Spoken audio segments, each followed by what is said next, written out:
Hello प्यारे student, तो कैसे हैं आप लोग। उम्मीद करता हूँ सभी प्यारे स्टूडेंट अच्छे होंगे। सभी प्यारे स्टूडेंटों को जय जोहार।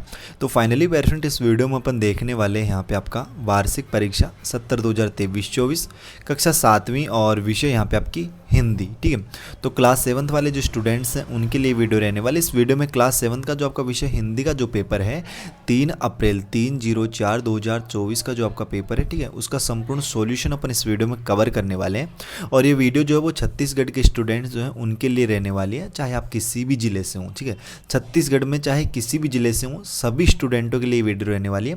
क्योंकि देखो, आपको पता है कि पूरे सिलेबस पूरे छत्तीसगढ़ में NCERT सिलेबस है। ठीक है, तो आपको जो है बिल्कुल भी नहीं घबराना है। सिलेबस सबका सेम है पूरे छत्तीसगढ़ में, पूरे राज्य में। तो सभी जिलों का लगभग क्वेश्चन पेपर भी आपका सेम ही रहता है। ठीक है, कुछ क्वेश्चन 1-2 क्वेश्चन होते हैं पैटर्न जो अलग होते हैं, बाकी आपका सब सेम ही रहता है। तो आपको इसको देखो, इस वीडियो में क्वेश्चन क्रमांक फर्स्ट से लेकर क्वेश्चन क्रमांक अपन 17 तक, ठीक है, 17 तक अपन आंसर देखेंगे और सभी का सॉल्यूशन अच्छे तरीके से करेंगे। ठीक है, तो आपको हर एक प्रश्न को अच्छे से देखना है। कोड आपको पता है 711 है, 7011 है आपका। सभी विषयों के अलग अलग कोड रहते हैं। पूर्णांक आपका 80 अंक है। अब देखिए, प्रश्न उत्तरों की बात करते हैं। देखो, कुछ स्टूडेंट कहेंगे भैया ये क्वेश्चन आएंगे या फिर नहीं आएंगे। देखो, आपको ये भूल जाना है, आपने पूरे साल अच्छे से मेहनत की है, तो क्या आप 10 मिनट की ये वीडियो होती है तो 10 मिनट भी नहीं देख सकते? तो 10 मिनट देखिएगा, 100% आपको यहाँ से क्वेश्चंस देखने को मिलने वाले हैं। ठीक है, देखिएगा, प्रश्न 1 है प्रसन्न शब्द का विलोम। तो प्रसन्न शब्द का विलोम हो जाएगा पैर स्टूडेंट आपका अप्रसन्न। ठीक है, क्या हो जाएगा? अप्रसन्न। ठीक है, प्रश्न 2 है प्रसिद्ध ग्रंथ गीता भाव्य के लेखक है। तो ये हो जाएगा आपका गए वाला ऑप्शन, बाल गंगाधर तिलक। बाल गंगाधर तिलक इसका राइट आंसर हो जाएगा। ज्ञान शब्द के नए में ई प्रत्यय लगाने से कौन सा शब्द बनता है? ज्ञानी। तो ख वाला ऑप्शन जो है ना वो आपका यहाँ पे राइट हो जाएगा। अगला है दूसरा शब्द को छत्तीसगढ़ी बोली में लिखिए। तो दूसरा शब्द को छत्तीसगढ़ी बोली में क्या लिखेंगे? पराया। ठीक है प्यारे स्टूडेंट, क्या लिखेंगे? पराया लिख देंगे। न्योछावर, न्योछावर सही रूप हो जाएगा यहाँ पे आपका पहले वाला, सेकंड वाला न्योछावर। इस तरीके से आपको इसका शुद्ध रूप यहाँ पे लिख देना है। प्रश्न 6 है मोहन किसका बेटा था? तो ये हो जाएगा यहाँ पे आपका केवल ऑप्शन सेठ जी का। अति लघुत्तरीय प्रश्न है आपका प्रश्न क्रमांक 7वां कि मौसी पुल पर बैठकर क्यों रो रही थी? तो इसका आंसर आप नोट कीजिएगा। मौसी गांव छोड़कर जा रही थी, इसलिए पुल के पास बैठकर रो रही थी। प्रश्न 8वां है नेताजी ने केलकर को पत्र क्यों लिखा? तो इसका उत्तर आप लोग लिखिएगा। नेताजी ने केलकर को यह पत्र बताने के लिए लिखा था कि प्रसिद्ध स्वतंत्रता संग्राम सेनानी लोकमान्य तिलक जी भी मांडले जेल में थे। ठीक है, पैर स्टूडेंट, अगर आप लोग चैनल पे पहली बार आए हैं तो यार चैनल को जरूर सब्सक्राइब कीजिएगा। बेल का जो नोटिफिकेशन है उस पर आप लोग ऑल पे सेट कर लेना, ताकि जैसे नेक्स्ट वीडियोस अपलोड होंगे तो उनके नोटिफिकेशन आप तक पहुंच सकें। और जो आपके क्लास 8 में अब आप हो जाओगे आपके एग्जाम्स के बाद, तो आपको क्लास 8 की जो कंप्लीट सिलेबस है वो आपको इस चैनल पर करवाया जाएगा। और जो आपके प्रोजेक्ट के सोल्यूशन है वो ऑलमोस्ट लगभग तो अपलोड कर दिए हैं, बाकी आपको फिर भी जो है एक बार और अपलोड कर दिए जाएंगे। ठीक है, आपको जो सभी सब्जेक्ट हो गए। देखो, प्रश्न 9 है कल्पना का अटल ध्येय क्या था? तो देखो, कल्पना का अटल ध्येय उसका यह संदेश था कि अपने विश्वास के धरातल से आगे बढ़कर चलो, तभी असंभव को संभव बनाया जा सकता है। प्रश्न 10वां है मुंडन किसका और क्यों हो रहा था पैर स्टूडेंट? तो देखो, मुंडन तेनाली का हो रहा था, क्योंकि तेनाली शतरंज के खेल में राजा से पिट जाते हैं। प्रश्न 11वां है पैर स्टूडेंट आपका, क्या है प्रश्न 11वां? तो प्रश्न 11वां है कुतुबनुमा की सुई हमें क्या सीख देती है? तो देखो, कुतुबनुमा की सुई हमें एक दिशा और एक लक्ष्य में केंद्रित होने की सीख देती है। ठीक है, अगला है आपका लघुत्तरीय प्रश्न है आपका। ठीक है, 6 अंक का प्रश्न है। 12वां प्रश्न, भावार्थ लिखिए कि पाहन हो तो वही गिरी को जो धरियोकर छत्र पुरंदन कारण, जो खग हो तो बसेरो करो मिली कालिंबी कुल कदम की। अब इसका देखो, आपको भावार्थ लिखना है। तो भावार्थ में सबसे पहले संदर्भ लिखते हैं, जिसमें प्रस्तुत पंक्तियां हमारी पाठ्य पुस्तक भारती के काव्य माधुरी नामक पाठ से ली गई है, जिसके कवि श्री रसखान जी हैं। ठीक है, और आपको लिखना आगे कि प्रसंग कवि ने गोकुल की धरती पर ही फिर से जन्म लेने की इच्छा प्रकट की है। फिर इसकी व्याख्या लिख देनी कि रसखान कवि कहते हैं कि यदि पत्थर का रूप हो तो मैं उस पहाड़ को पर रहूं जिसे भगवान ने छत्र की तरह उठाया था। यदि पक्षी बनूं तो यमुना के किनारे कदम की डाल पर बसेरा करूं। नेक्स्ट आपका प्रश्न क्रमांक 13, नीचे कुछ संज्ञाएं दी गई हैं, आपको इनमें से विशेषण बनाने हैं। जैसे शिक्षा, अपमान, दोष, ढोंग, क्रोध, ज्ञान। तो देखो, शिक्षा का क्या हो जाएगा? विशेषण शिक्षण। अपमान का हो जाएगा अपमानित। ठीक है, क्या हो जाएगा? अपमानित। ढोंग का हो जाएगा आडंबर। ज्ञान का हो जाएगा ज्ञानी। दोष का हो जाएगा दोषपूर्ण। और क्रोध का हो जाएगा क्रुद्ध। ठीक है, इस तरीके से।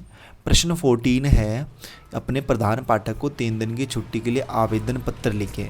तो जिसके उत्तर हैं आप लोग यहाँ पे देख सकते हो, प्रति, ठीक है, यहाँ पे आप लिखिए प्रति, या फिर सेवा में भी आप लिख सकते हो, श्रीमान प्रधान पाठक, पूर्व माध्यमिक शाला कोरबा, विषय अवकाश हेतु आवेदन पत्र। महोदय, विनम्र निवेदन है कि कल से मुझे तेज बुखार आ रहा है जिसके कारण मैं शाला आने में असमर्थ हूँ, अतः आपसे निवेदन है कि मुझे दिनांक 16/1/2024 से 18/1/2024 तक 3 दिन का अवकाश देने की कृपा करें।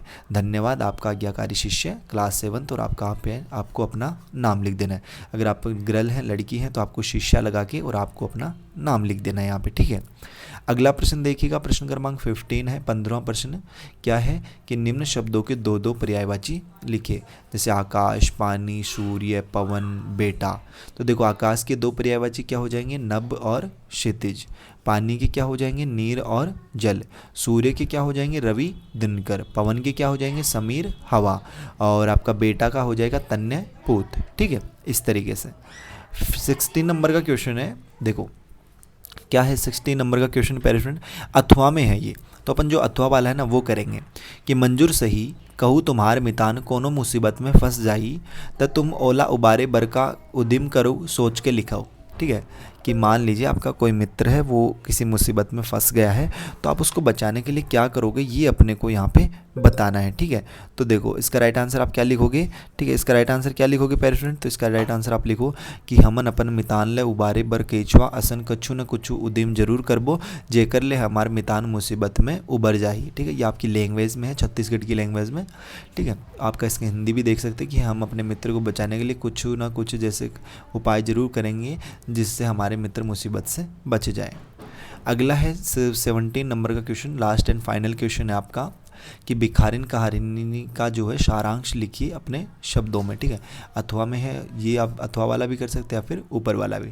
तो जो आपने भिखारिन कहानी जो पढ़ी है उसको अपने शब्दों में यहाँ पे लिख देना है, ठीक है। तो यहाँ पे आप लोग देख सकते हो कि गंदी भिखारिन मंदिर के सामने रोज भीख मांगा करती थी, बदले में सबको दुआएं देती थी। जब वह वापस लौटती तो एक 10 वर्ष का बालक दौड़ कर आ लिपटता, अंधी उसका माथा चूमती, उसे दुलारती। बच्चा किसका है, कहाँ से आया है, क्या कोई नहीं जानता था। अंधी उसे अपने बच्चे की तरह रखती थी। काशी में सेठ बनारसी दास महान देशभक्त और धर्मात्मा के रूप में जाने जाते थे। वह ज़रूरतमंद लोगों को कर्ज देने और उनकी जमा पूंजी धरोहर के रूप में सुरक्षित रखने के लिए जाने जाते थे। अंधी भिखारिन ने भिक्षा से प्राप्त हुए बच्चे हुए रुपए सेठ जी के पास जमा कर दिए थे। लगभग 2 वर्ष बाद अंधी का बच्चा बीमार पड़ गया। अंधी सेठ जी के पास पैसे लेने के लिए गई, परंतु काफ़ी निवेदन के बाद सेठ जी बनारसी दास ने पैसे देने से इनकार कर दिया और उसे बाहर निकाल दिया। वह सेठ जी को आशीर्वाद देती हुई वापस आ गई। बालक का स्वास्थ्य बिगड़ता देख दूसरे दिन बालक को गोद में लेकर पुनः सेठ जी के पास गई। उसने प्रण कर लिया था कि जब तक पैसे नहीं मिलेंगे वह नहीं हटेगी। बनारसी दास बाहर आए, उसकी नज़र उस बच्ची के चेहरे पर पड़ी। उसने अपने 5 साल पहले खोए हुए, मतलब सेठ जी का जो बच्चा था ना वो 5 साल पहले खो गया था और वह बच्चा वही था जो भिखारिन के पास था। बच्चे को तो उन्होंने पहचान लिया, उन्होंने देर नहीं लगाई पहचानने में, तो उसने अंधी से अपना बच्चा छीन लिया। तो उन्होंने अंधी से अपना बच्चा छीन लिया और उसे बाहर निकाल दिया। किसको, अंधी को। सेठ जी ने बच्चे का उपचार कराया। जैसे ही बालक होश में आया तो अपनी माँ भिखारिन को पुकारने लगा। इधर उधर देखने का प्रयास किया, माँ के ना मिलने से वह फिर बीमार पड़ गया। हार कर सेठ जी ने भिखारिन को बुलाया, तब जाकर बालक स्वस्थ हुआ। भिखारिन जब वापस लौटना चाही तो पश्चाताप करते हुए सेठ जी बनारसी दास ने उसे उनके रुपयों की थैली लौटाना चाहा। भिखारी ने यह कहते हुए मना कर दिया कि यह रुपए तो उसी बालक की जमा किए थे। इस प्रकार की एक अनमोल उपहार सेठ जी ने बनारसी दास को दी। तो इस तरीके से आप 17 नंबर का क्वेश्चन जो उसका आंसर भी देख सकते हो। तो पेशेंट मैंने क्वेश्चन फर्स्ट से लेकर क्वेश्चन क्रमांक 17 तक संपूर्ण सॉल्यूशन आपको करवा दिया। फिर भी अगर किसी क्वेश्चन में कोई डाउट है तो वो आप कमेंट बॉक्स में जरूर बताइएगा। अपने दोस्तों के साथ इस वीडियो को ज़्यादा से ज़्यादा आपको शेयर करना, बाकी कोई डाउट हो जरूर बताइएगा कमेंट बॉक्स में, ठीक है। और नेक्स्ट वीडियो आपको कौन से सब्जेक्ट की चाहिए, मतलब अगली एग्जाम कौन से की है आपकी, मतलब आपकी जो है यहाँ पे 4 अप्रैल की कौन सी एग्जाम है वो आपको कमेंट बॉक्स में जरूर बताना है, 4/4/2024, ठीक है। तो कमेंट बॉक्स में जरूर बताइएगा। बाकी अपन जल्दी मिलते हैं नेक्स्ट वीडियोस में श्री होशिम जोश के साथ। तब तक सभी पेरेंट्स को बाय, धन्यवाद, टेक केयर।